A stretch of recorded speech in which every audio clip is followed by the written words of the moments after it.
यहाँ सरनेम से जो है अपराध तय होता और सजा मिलती, और इस अन्याय को हमसे बेहतर कौन वो करेगा जिन्होंने सहा। एक आदमी जिसने देखा, एक आदमी जिसने सहा कि निर्दोष होते हुए किस तरह हुकूमत में बैठे लोग लोगों को डराने का, धमकाने का, दबाने का, कमजोर करने का, तोड़ने का प्रयास कर रहे हैं। इनकी इस नफरत की लड़ाई के खिलाफ, इनके इस तानाशाही के खिलाफ हम लोगों ने अपने आंदोलन को धरातल पर मजबूत किया। और आप अगर मुझे जानते हैं, यहां बेटा हर एक वाइस शख्स अगर मुझे जानता तो इस बात के साथ नहीं जानता कि मेरे पिताजी बहुत बड़े नेता थे, मेरी मां बहुत बड़ी नेता थी, मेरे दादाजी बहुत बड़े नेता थे। कोई इस बात से नहीं जानता। अगर हर कोई जानता, वो इस बात से जानता है कि जहां कहीं लड़ाई में, अन्याय में किसी की जरूरत होती तो सबसे पहले चंद्रशेखर खड़ा होता है। बताओ अगर मैं गलत कह रहा हूं। अगर आप मुझे जानते हैं, इसके अलावा कोई एक बात हो तो बताओ मेरे बारे में। ना मैं बहुत पैसे वाला हूं, ना मेरे घर में कोई राजनीति करता था, ना ही मेरा बहुत बड़ा कोई कारोबार है। एक ही चीज मुझसे आती है कि मैंने कभी अन्याय के खिलाफ पीठ नहीं की। और जो भी लड़ाई, चाहे वो किसानों की हो, मजदूरों की हो, मां बहनों पर अत्याचार की हो, या मजहब के खिलाफ हो, या फिर हक हकूक की हो, मैंने हर लड़ाई को लड़ा। लेकिन किन्हीं कारणों से आज उस लड़ाई को जो अंजाम देना है उस तक नहीं पहुंच पा रहे। और वो अंजाम को देने का रास्ता जो है कल के दिन तय हुआ था, जब भारत में 26 जनवरी 1950 को संविधान लागू हुआ और वोट का अधिकार हमें मिला। ये मुल्क हमारा है ना, मगर इस मुल्क में हमें कितने अधिकार मिले हैं अभी आप खुद से सवाल करो। जिन अधिकारों के साथ मुल्क को बनाने वालों ने, मुल्क को आजाद दिलाने वालों ने कुर्बानियां दी थी, शहादतें दी थी, कई तहरीकें, इसमें रुमाल तहरीक भी उसमें से एक, उनके हिस्से में इस देश में आया क्या अभी? क्या किसान को उसकी फसल का उचित दाम मिल रहा है? क्या यहां धार्मिक रूप से आप अपने उपासनाओं को, अपनी प्रार्थनाओं को, अपने कार्यक्रम को करने की आजादी मिल रही है इस देश में?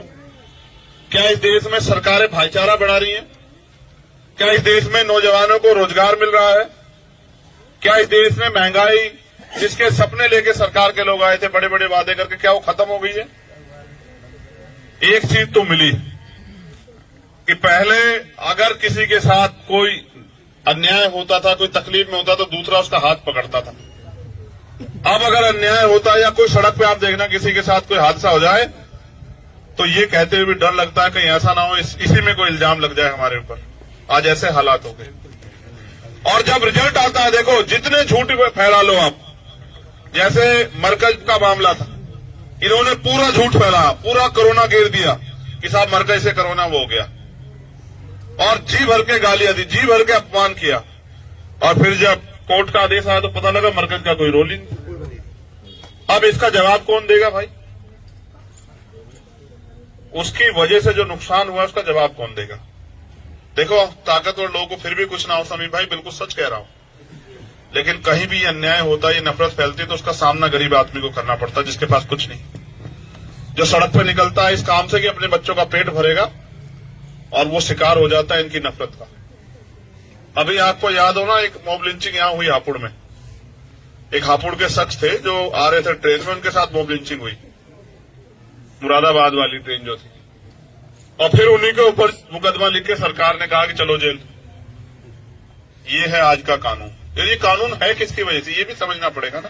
कानून तो सबके लिए बराबर था, कानून सबके लिए बराबर था, मगर ये ऐसे हालात क्यों बनी? क्योंकि जिनको ताकत मिल गई है सत्ता की, वो ऐसे लोग हैं जो कभी इस देश को एकजुट नहीं रखना चाहते। आजादी से लेकर उनका कोई योगदान नहीं है, एक ही योगदान है कि उन्होंने हमेशा बांटने का काम किया है। उनको, वो जो बांटने का काम करते हैं, उनको जमहूरियत में हम लोग इकट्ठे होकर जवाब दे सकते हैं। मैंने प्रयास किया है जहां भी अन्याय हुआ कि हमारे लोग पहुंचे। अभी भी मैं बात कर रहा था, एक बच्चा 3.5 साल का है, गंगो एक जगह पड़ती है, मौलाना राशिद गंगोई उनकी वो जगह गंगो, वहां एक बच्चा 3.5 साल का जो 3 दिन पहले गायब हो गया, 4 दिन पहले, कल उसकी डेड बॉडी मिली। उनके माँ बाप रो रहे थे कि एक बार हमारी भाई से बात करा तो हमारी टीम वहां गई हुई।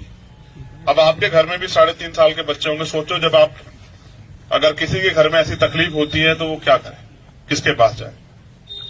और ये क्यों हो रही है? क्योंकि सरकार में बैठे गए लोग, उनको सिर्फ एक ही चीज से मतलब है कि किस तरह से वो जो नफरत बांट रहे हैं वो जारी रहे।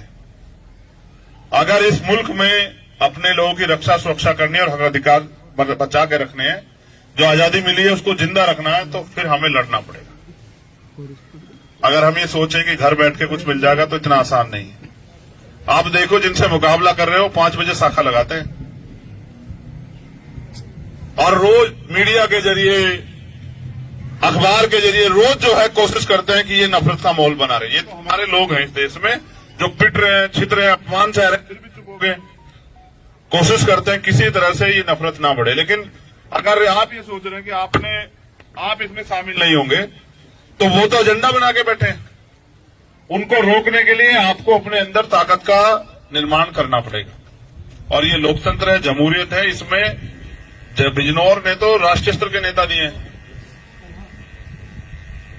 हम तो नेता भी, अब पता नहीं मुझे भारत की जनता नेता क्या देख के चुनती है। पैसा देख के चुनती है, कद देख के चुनती है, पद देख के चुनती है, विचार देख के चुनती है, लड़ाका देख के चुनती है, क्या देख के चुनती है, तो उनको तय करना है। ये तो फैसला आपको करना है कि आप क्या देख के चुनोगे। मगर मैं आपसे ये एक ही बात कह सकता हूं कि मेरी तरफ से आप कभी निराश नहीं हो सकते, क्योंकि मैंने बिना पद के इस लड़ाई को लड़ा। आप इस बात को भी बहुत अच्छी तरह जानते हैं कि मैंने पिछले 8 सालों में आपसे कुछ नहीं मांगा। लेकिन अगर 8 सालों में आप रिकॉर्ड उठा के देख लो कि कोई एक ऐसा मामला नहीं जहां मैंने कोई भी कुर्बानी देने के लिए मैं उसमें आगे ना खड़ा रहा। मैं तो आपसे सिर्फ मोहब्बत मांगने के लिए आया कि आप मुझे, आपने सबको ताकत दी, तो मेरी गरीबी की वजह से आपकी ताकत मुझे ना मिले, ऐसा नहीं होना चाहिए। बाकी मैं कह रहा हूं ना, एक साथी मुझसे कह रहे थे कि भाई फलाने को बनाया उन्होंने छोड़ दिया। मैं उस पर बात ही नहीं करना चाहता था, लेकिन क्योंकि अगर उनकी बात को, अगर जो सवाल उनके दिल में उसका जवाब नहीं मिलेगा तो फिर क्या मजेदारी। मेरा काम करने का तरीका तो आपको अभी दिख जाएगा 1 साल में। इसके लिए आपको 10-20 साल इंतजार थोड़ा ही करने हैं। आपने तो ऐसे लोगों को भी बना दिया जिनकी शक्लें भी आपने नहीं देखी, जिनको ढूंढते फिरते हैं आप कहां मिलेंगे। बताओ बनाया नहीं बना, बनाया नहीं बना, बताओ। और उनसे काम कह दोगे तो वो कहेंगे क्यों क्यों, किस बात का काम। अब मैं कह रहा हूं ऊपर वाले से डर के, वो कुदरत जिसको आप जिस भी नाम से मानते हैं, ईश्वर, अल्लाह, ईसा मसीह या किसी भी नाम से आप उसको मानते हैं, मैं उससे डर के बात कह रहा हूं कि बिजनौर का नाम अगर पूरे देश को याद ना हो जाए काम के मामले में, तो मुझे देखो मैं कोई विरासती तो नहीं हूं साहब कि एक बार के बाद, आप मेरी उम्र भी देख लो, मुझे ऐसा तो नहीं कि इसके बाद घर बैठ जाना है। भाई अगर मैं घर बैठ जाऊंगा तो फिर इस आंदोलन को चलाएगा कौन? मैं तो इस आंदोलन को चलाने के लिए आऊं। अच्छा ये भी नहीं पता कल क्या होगा, ये भी तय नहीं है। अभी इन्होंने मेरी गाड़ी पे हमला करा, आपने देखा होगा यहाँ खतौली। क्यों करा ये नहीं पता आपको? खतौली में ये अहंकार में कह रहे थे कि हमें कोई हरा नहीं सकता, हरा नहीं सकता। मैंने इनके अलग से खींच ली वो सीट। यही तो लड़ाई है मुझसे, और क्या है। मैंने इनसे कहा, ये कह रहे हैं कि हमने मंत्री लगा दिए, हमने मुख्यमंत्री लगा दिए, बाबा जी भी आए वहां, बड़े बड़े भाषण देंगे, बवाल सवाल जो मनाया कहेंगे। और मैंने कहा आप चिंता मत करो। उन लोगों से भी कहा कि भाई आप परेशान मत हो, देखते जाओ। ये जो जनता है ना, इसको समझाने की देर है कि आज हालात क्या है। मैं आपसे पूछ रहा हूं, इस नफरत में कोई रोजगार कर लेगा क्या बाहर जाके? आप बता। और हम जो नफरत बांट रहे हैं, कल इसका सामना हमें नहीं करना पड़ेगा क्या? तो इसलिए मैं आपसे कह रहा हूं कि अगर अपने हक अधिकारों की लड़ाई लड़नी है तो फिर आपको खड़ा होना पड़ेगा। अगर आपको मुझसे बेहतर कोई लगे, मैं दिल से कह रहा हूं, ये मेरी मोहब्बत है आपसे, अगर मुझसे बेहतर कोई लगे तो उसके साथ खड़े हो जाना। मुझसे बेहतर अगर कोई लग जाए आपको काम में, जिस चीज में तोड़ लेना, और अगर ना लगे तो फिर मेरा साथ देना समय आने पे, फिर मुझे आजमा के देखना। इसलिए भी कह रहा हूं क्योंकि जब एक गरीब का बेटा, भाई आपसे भी कह रहा हूं, जब एक गरीब का बेटा आगे बढ़ता तो चुभता बहुत लोग की निगाह में। ये मेरी बात को याद रखना। जब कोई अपने पैरों पे खड़ा होता है ना, कोई गरीब कुछ कर दिखाने के लिए, तो वो बहुत लोगों की नजरों में चुभता है। और ये मेरे साथ समस्या है। जो लोग ताकतवर हैं जमहूरियत की वजह से, सत्ता की वजह से, वो याद रखे, मीडिया के साथी भी आए कि समय बदलता रहता है। आज आपका है, कल हमारे लोगों का भी होगा। आप देखना, इसी प्रदेश में होगा। और एक ऐसा समय आएगा कि इंसान को मजहब की वजह से, धर्म की वजह से, पशु की वजह से सताया नहीं जाएगा उत्तर प्रदेश में। और सब लोगों को अपने कारोबार, तरक्की, आगे बढ़ने का अवसर मिलेगा। मेरा एक संदेश भी अगर आपको हो तो दे दूं। मेरा यही काम है, जी भर के पढ़ाओ अपने बच्चों को, कारोबार तो कराओ, एक इस देश के सिस्टम में भी आओ, नौकरियों में आओ। जब हम उस सिस्टम का हिस्सा हो जाते हैं ना, तब कुछ चीजें ऐसी हो जाती हैं कि कुछ अन्याय अगर हमारे खिलाफ हो रहा होता तो हम पे कुछ होता है, हमारी बात रखने वाला भी कोई होता है। हम इसको अगर नकारना चाहते हैं, इसे नकार के हम इस देश में अपने पैरों पे नहीं खड़े हो सकते। तालीम स्वीकार करो। आज अगर एक IAS IPS बनता है तो क्या वो कितने लोगों के लिए वो रास्ते खोलता है, बताओ। अभी एक बेटी गई है इसरो में, एक बेटी इसरो में गई है, और बहुत गरीब परिवार से, और वहां जाके वो जो भी इस काम को आगे बढ़ाएगी, उससे क्या समाज का सम्मान नहीं बढ़ेगा? देखो, कामयाबी बोलती है ना। मैं क्रिकेट बहुत देखता हूं। अभी एक प्लेयर है मोहम्मद सिराज, वो उस दिन वाला मैच पूरा हार गए थे। तुम कितना भी देखो, यहां नफरत फैला लो, अकेले सिराज के दम पे उस दिन वो मैच जीते। तो मैं ये पूछ रहा था कि सिराज का सम्मान कैसे करोगे? नफरत बांटने वाले बताओ, इस सिराज का सम्मान कैसे करोगे?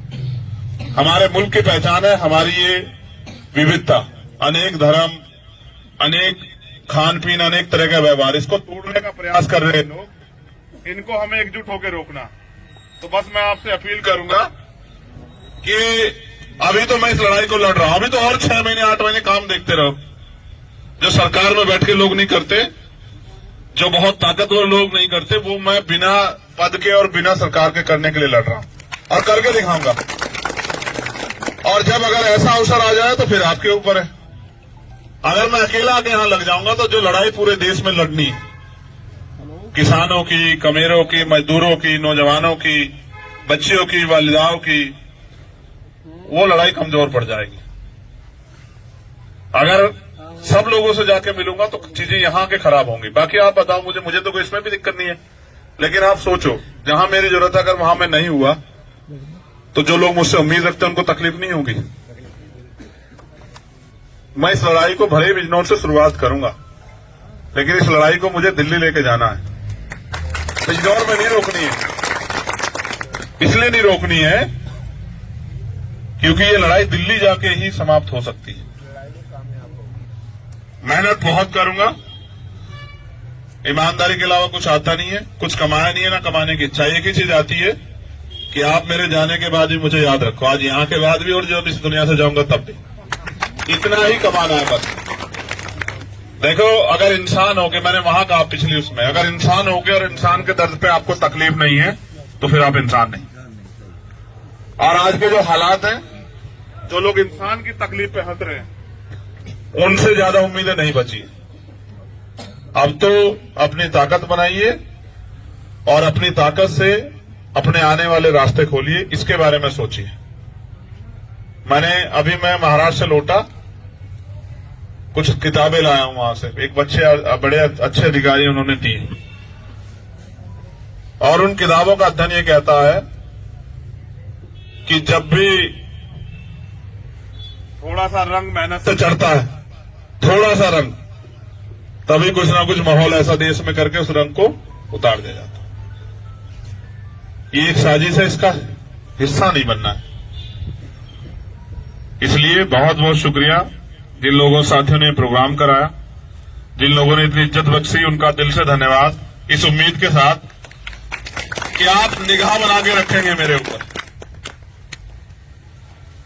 निगाह बना के रखेंगे मेरे ऊपर, क्योंकि मेरे पास अगर कोई है तो वो आप। बस आप निगाह बना के रखना और अपने आप आकलन करना, तराजू लेके बैठना, जिस दिन नंबर आएगा और तय कर लेना। अगर ताप की तराजू पे खरा उतरा तब फिर साथ देना। मैं आज आपसे दिल खोल के कह रहा हूं, काम करने का मौका दो भाई ना। आपने सबको दिया, मुझे भी मौका दो काम करने का, समझ रहे? आपका अकेला और उनके 100 अगर भारी ना पड़ा तब कहना। ये मेरा बहुत बड़ा अनुभव है। आप हैदराबाद जाओ तो बिजनौर का व्यक्ति मिलेगा, और अभी हाल फिलहाल में मैं महाराष्ट्र गया तो रात को 2:30 बजे हम लोग, अब दिन में तो समय मिलता नहीं, तो मैंने उनसे कहा कि 2:30 बजे चलेंगे घूमने के लिए, कुछ चीजें देख के आएंगे मुंबई की।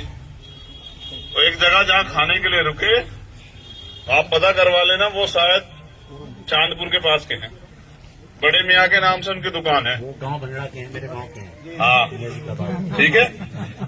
और इतना बड़ा काम है उनका वहाँ, और रात को 2:30 बजे उनकी दुकान जो है वो खाने की दुकान खुली हुई थी, उनका वो जो पूरा इंतजाम था वहाँ। तो मैंने उनसे पूछा कि भाई वो आए मिलने के लिए, और मिलने से पता लग जाता है कि मोहब्बत है या क्या है। तो उन्होंने कहा भाई मैं आपके क्षेत्र का हूँ। मैंने कहा आप कहाँ के? कि मैं बिजनौर का हूँ। फिर उन्होंने पूरा बताया, तो मैंने कहा यार, मैंने उनसे ये भी कहा कि अगर मुझे वहां जरूरत पड़ेगी आने वाले के सब समय में आपकी, तो आओगे नहीं आओगे? तो उन्होंने कहा जी हम सब आएंगे, जब आप बुलाओगे आप आवाज लगा के देखना हम आएंगे। तो इसलिए मैं बिजनौर के बारे में बहुत खुश हूं कि बिजनौर की पहचान पूरे देश में, और वो काम की वजह से, अपनी काबिलियत की वजह से, व्यवहार की वजह से। बिजनौर ने बहुत कुछ दिया है देश को, उत्तर प्रदेश को नहीं देश को दिया। बिजनौर का दखल, बुरा ये है, ये कहते हुए भी मैं कष्ट में हूं कि बिजनौर के हिस्से में ज्यादा कुछ नहीं है। देखो हालात बहुत अच्छे नहीं, हालात जो हैं वो बहुत अच्छे नहीं। और मैं इन साथियों का धन्यवाद करता हूं, अमी भाई का, सलम भाई का, जिन लोगों ने मुझे अवसर दिया आपके बीच आने का, और यहाँ के हमारे जिले के, मंडल के तमाम नेताओं का, जिन्होंने प्रयास किया कि एक बार मेरी आपसे बातचीत हो जाए। मैं अगर सच्चाई के तौर पे कहूं तो हो सकता है, क्योंकि काम इतना ज्यादा है कि फिर इतनी करीबी हमारी बातचीत ना हो पाए काम की वजह से। क्योंकि समस्या यहाँ ही नहीं है सिर्फ शेरकोट में, यहाँ का तो दर्द मैंने भी सुना उस्मान भाई के बेटे का, किस बात की सजा उसका उनका पूरा परिवार काट रहा है, ये मैंने अभी उनके घर सुना। जिस दिन मुझे विवेक ने बताया था, मैंने उसी दिन उनसे कहा कि इनकी फाइल वगैरह निकलवा लो। हमसे लोग इसलिए प्यार करते हैं बिना किसी ओहदे के भी कि ये लोग काम करते हैं, और बाकी लोग ओहदा लेके भी काम नहीं करते। तो अगर उनको हमसे उम्मीदें हैं तो उन पर खरा उतरना है। फिर हम तभी से लग गए थे, और अब हम प्रयास कर रहे हैं। कल उनकी कोर्ट में डेट लगी हुई है। जो लीगल के लोग हैं वो जानते होंगे कि अभी हम लोग प्रयास कर रहे हैं कि हमारी तरफ से एक सीनियर एडवोकेट वहां खड़ा हो, और हाई कोर्ट में हम लोग उसको चैलेंज करेंगे कि जल्दी जल्दी वहां वो एनएसए क्वेस हो जाए। अगर वहां नहीं होती तो फिर हम सुप्रीम कोर्ट में जाएंगे, हम पे अपनी लीगल की टीम है, और सुप्रीम कोर्ट में भी लड़ेंगे। और मैं उनसे कहा कि भाई अब आपको 1 पैसा खर्च करने की जरूरत नहीं, अब इस लड़ाई को हम लड़ेंगे, मैं आपसे वादा करता हूं। क्योंकि मैंने ये अन्याय सहा है, जब अपने हक हकूक की लड़ाई लड़ी, अपने लोगों के लिए सड़क पे आया लड़ने को, तो इस सरकार ने मेरे ऊपर एनएसए लगाई, और मैं पहला शख्स था जो 16 महीने इनकी इस अन्याय के खिलाफ लड़ाई में जो जेल में रहा। और 6/10 की एक कोठरी में मैंने 16 महीने बिताए, इस उम्मीद के साथ कि जब मैं बाहर जाऊंगा तो ये अन्याय जो मैंने सहा किसी और के साथ ना हो, इसलिए लड़ूंगा।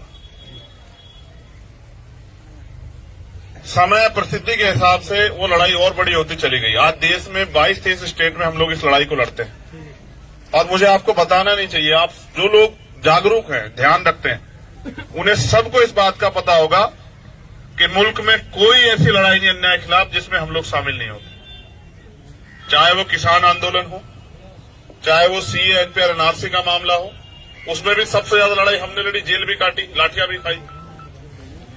उसके अलावा चाहे वो रोस्टर का मामला हो, चाहे वो 69 शिक्षक भर्ती में जो अन्याय हुआ हो, चाहे वो दरोगा भर्ती में अन्याय हुआ, इस सरकार में तो जो भी अन्याय हुआ उत्तर प्रदेश के अंदर, चाहे वो मौलाना कलीम साहब के साथ जो हुआ, हुलत वाले जो हैं मुजफ्फरनगर में, चाहे मौलाना साद साहब के साथ जो हुआ, मरकज के साथ जो हुआ, आप भले ही भूल जाओ, क्योंकि मैंने लड़ी है, मैं कहां से भूल जाऊंगा। मैं इसलिए आपके बीच में हूं कि मैं इस लड़ाई को और मजबूती से लड़ना चाहता हूं। देखो, जिन लोगों ने अब तक आपको ठगा, उनके लिए मैं कुछ नहीं कह सकता, क्योंकि उनकी आदत है। हर आदमी की एक आदत होती है। एक आदमी अच्छा बनकर ठगता है, एक आदमी बुरा बनकर ठगता है। लेकिन जिसकी आदत ठगने की, उससे उम्मीद करना बेवकूफी। हमारे यहां तो कहते हैं कि अजमाए हुए को अजमाना नहीं चाहिए, जिसको अजमा चुके उसको नहीं अजमाना चाहिए, क्योंकि वो दोबारा धोखा देगा।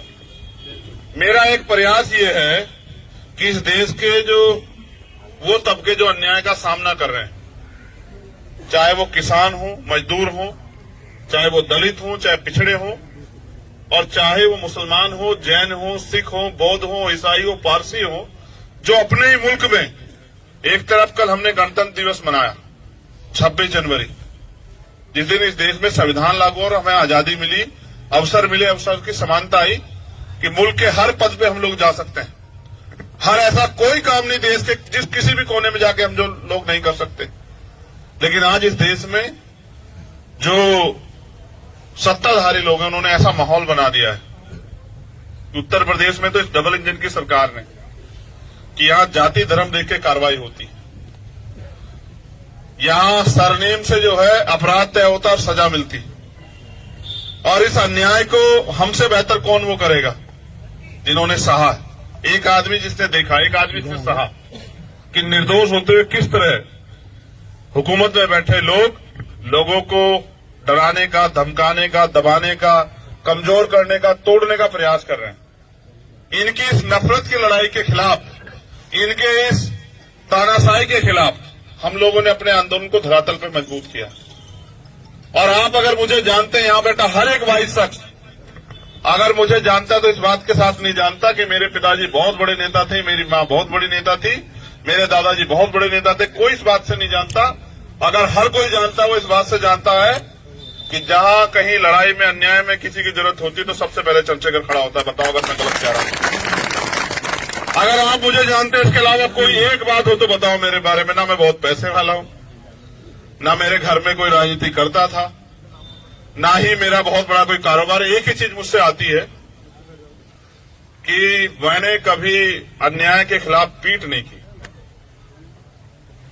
और जो भी लड़ाई, चाहे वो किसानों की हो, मजदूरों की हो, मां बहनों पर अत्याचार की हो, या मजहब के खिलाफ हो, या फिर हक हकूक की हो, मैंने हर लड़ाई को लड़ा। लेकिन किन्हीं कारणों से आज उस लड़ाई को जो अंजाम देना है उस तक नहीं पहुंच पा रहे। और वो अंजाम को देने का रास्ता जो है कल के दिन तय हुआ था, जब भारत में 26 जनवरी 1950 को संविधान लागू हुआ और वोट का अधिकार हमें मिला। ये मुल्क हमारा है ना, मगर इस मुल्क में हमें कितने अधिकार मिले हैं अभी आप खुद से सवाल करो। जिन अधिकारों के साथ मुल्क को बनाने वालों ने, मुल्क को आजाद दिलाने वालों ने कुर्बानियां दी थी, शहादतें दी थी, कई तहरीकें, इसमें रुमाल तहरीक में उसमें से एक, उनके हिस्से में इस देश में आया क्या अभी? क्या किसान को उसकी फसल का उचित दाम मिल रहा है? क्या यहां धार्मिक रूप से आप अपने उपासनाओं को, अपनी प्रार्थनाओं को, अपने कार्यक्रमों को करने की आजादी मिल रही है इस देश में? क्या इस देश में सरकारें भाईचारा बढ़ा रही हैं? क्या इस देश में नौजवानों को रोजगार मिल रहा है? क्या इस देश में महंगाई, जिसके सपने लेके सरकार के लोग आए थे बड़े बड़े वादे करके, क्या वो खत्म हो गई है? एक चीज तो मिली कि पहले अगर किसी के साथ कोई अन्याय होता था, कोई तकलीफ में होता तो दूसरा उसका हाथ पकड़ता था। अब अगर अन्याय होता या कोई सड़क पे आप देखना किसी के साथ कोई हादसा हो जाए तो ये कहते हुए भी डर लगता है कहीं ऐसा ना हो इसी में कोई इल्जाम लग जाए हमारे ऊपर।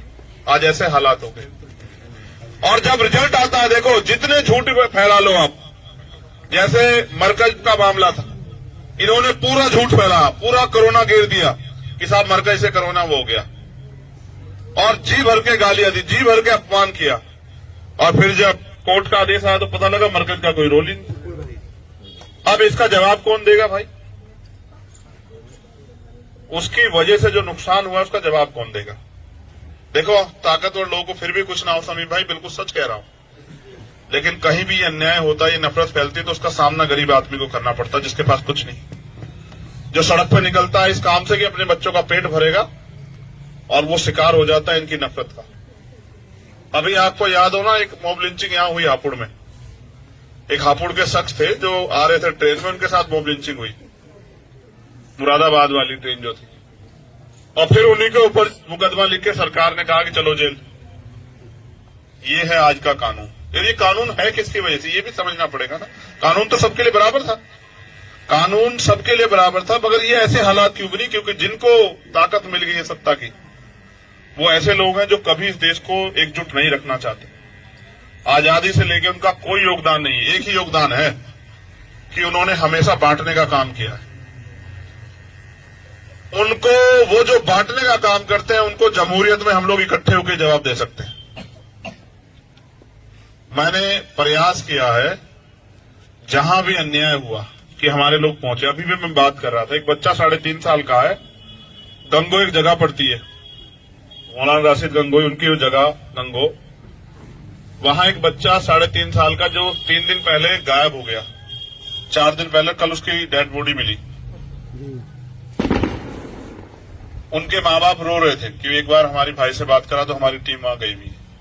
अब आपके घर में भी 3.5 साल के बच्चे होंगे, सोचो जब आप, अगर किसी के घर में ऐसी तकलीफ होती है तो वो क्या करे, किसके पास जाए? और ये क्यों हो रही है? क्योंकि सरकार में बैठे गए लोग, उनको सिर्फ एक ही चीज से मतलब है कि किस तरह से वो जो नफरत बांट रहे हैं वो जारी रहे। अगर इस मुल्क में अपने लोगों की रक्षा सुरक्षा करनी है और हक अधिकार बचा के रखने हैं, जो आजादी मिली है उसको जिंदा रखना है, तो फिर हमें लड़ना पड़ेगा। अगर हम ये सोचें कि घर बैठ के कुछ मिल जाएगा तो इतना आसान नहीं है। आप देखो, जिनसे मुकाबला कर रहे हो 5 बजे शाखा लगाते हैं, और रोज मीडिया के जरिए, अखबार के जरिए रोज जो है कोशिश करते हैं कि ये नफरत का माहौल बना रहे। ये तो हमारे लोग हैं इस देश में जो पिट रहे हैं, छित रहे हैं, अपमान सह रहे हैं, फिर भी चुप हो गए। कोशिश करते हैं किसी तरह से ये नफरत ना बढ़े। लेकिन अगर आप ये सोच रहे हैं कि आप इसमें शामिल नहीं होंगे, तो वो तो एजेंडा बना के बैठे हैं। उनको रोकने के लिए आपको अपने अंदर ताकत का निर्माण करना पड़ेगा। और ये लोकतंत्र है, जमहूरियत है, इसमें बिजनौर ने तो राष्ट्रीय स्तर के नेता दिए हैं। हम तो नेता भी, अब पता नहीं मुझे, भारत की जनता नेता क्या देख के चुनती है?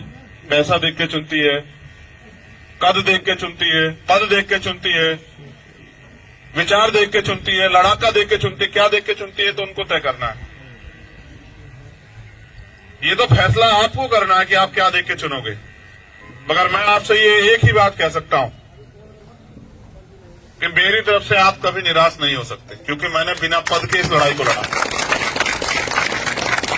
आप इस बात को भी बहुत अच्छी तरह जानते हैं कि मैंने पिछले 8 सालों में आपसे कुछ नहीं मांगा, लेकिन अगर 8 सालों में आप रिकॉर्ड उठा के देख लो कि कोई एक ऐसा मामला नहीं जहां मैंने कोई भी कुर्बानी देने के लिए मैं उसमें आगे ना खड़ा रहा।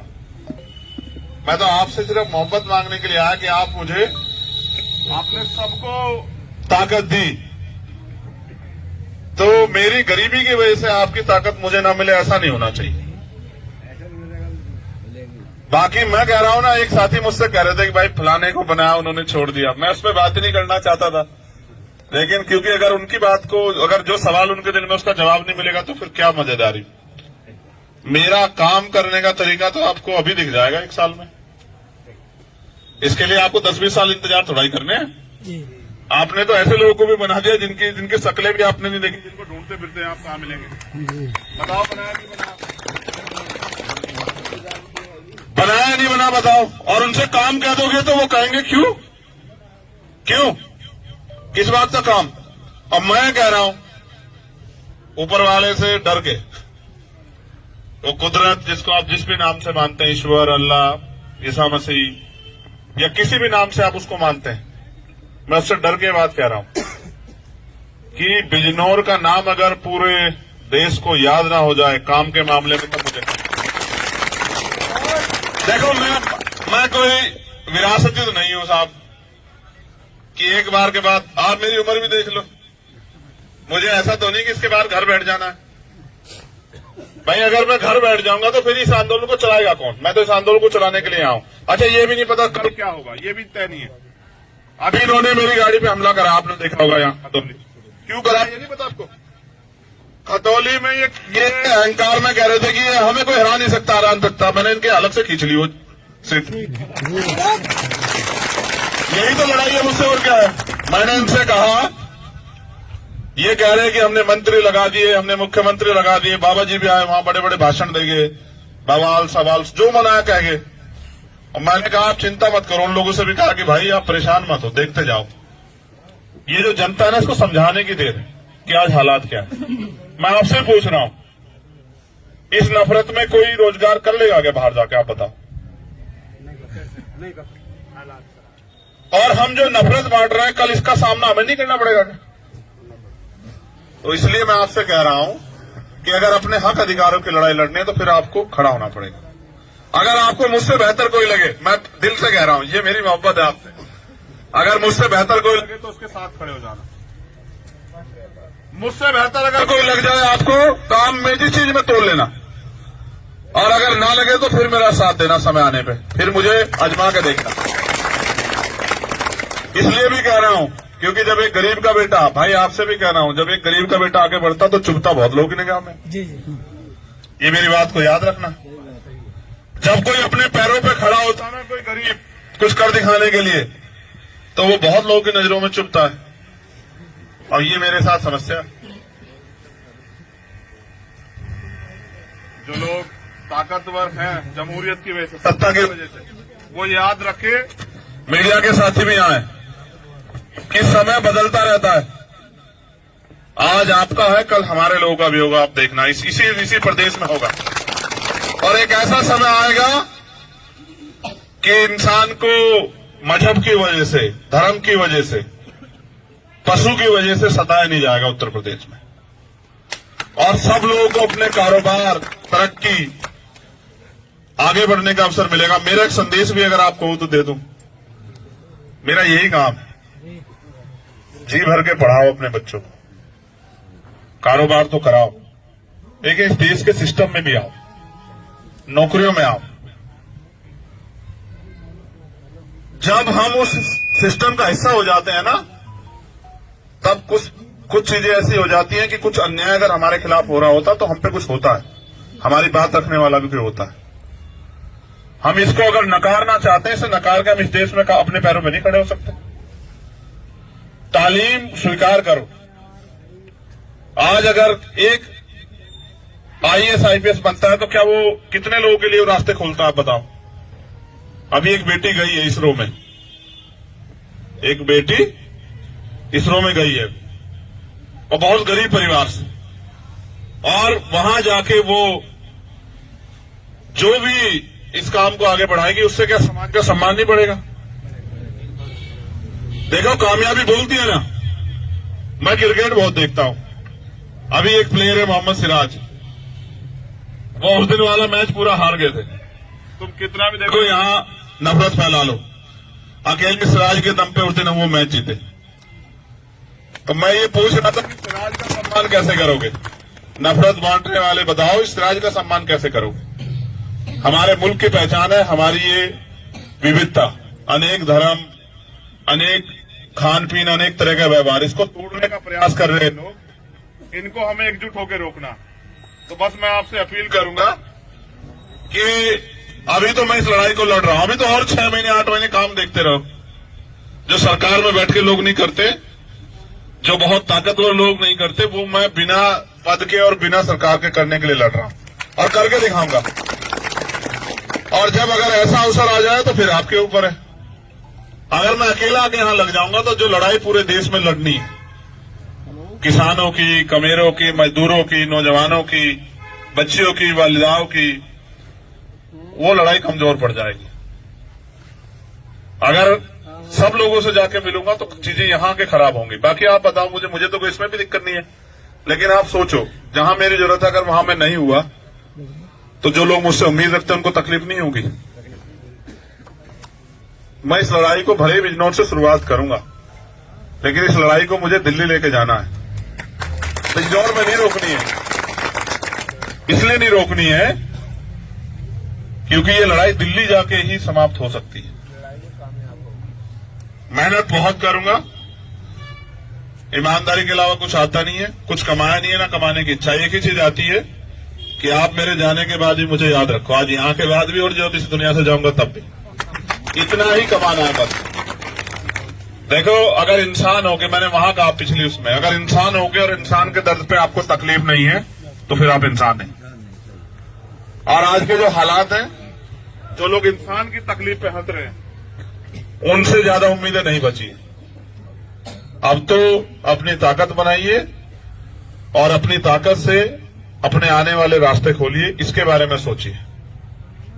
मैं महाराष्ट्र से लौटा, कुछ किताबें लाया हूं वहां से, एक बड़े अच्छे अधिकारी उन्होंने दी, और उन किताबों का अध्ययन ये कहता है कि जब भी थोड़ा सा रंग मेहनत से चढ़ता है, थोड़ा सा रंग, तभी कुछ ना कुछ माहौल ऐसा देश में करके उस रंग को उतार दिया जाता है। ये एक साजिश है, इसका हिस्सा नहीं बनना है। इसलिए बहुत बहुत शुक्रिया जिन लोगों साथियों ने प्रोग्राम कराया, जिन लोगों ने इतनी इज्जत बख्शी, उनका दिल से धन्यवाद। इस उम्मीद के साथ कि आप निगाह बना के रखेंगे मेरे ऊपर, आप निगाह बना के रखेंगे मेरे ऊपर, क्योंकि मेरे पास अगर कोई है तो वो आप। बस आप निगाह बना के रखना और अपने आप आकलन करना, तराजू लेके बैठना, जिस दिन नंबर आएगा और तय कर लेना। अगर आपकी तराजू पे खरा उतरा तब फिर साथ देना। मैं आज आपसे दिल खोल के कह रहा हूं, काम करने का मौका दो भाई ना। आपने सबको दिया, मुझे भी मौका दो काम करने का, समझ रहे? आपका अकेला और उनके 100 अगर भारी ना पड़ा तब कहना। बहुत बहुत शुक्रिया और दुआओं की दरखास्त। धन्यवाद। फिर मुलाकात होगी आपसे। शुक्रिया।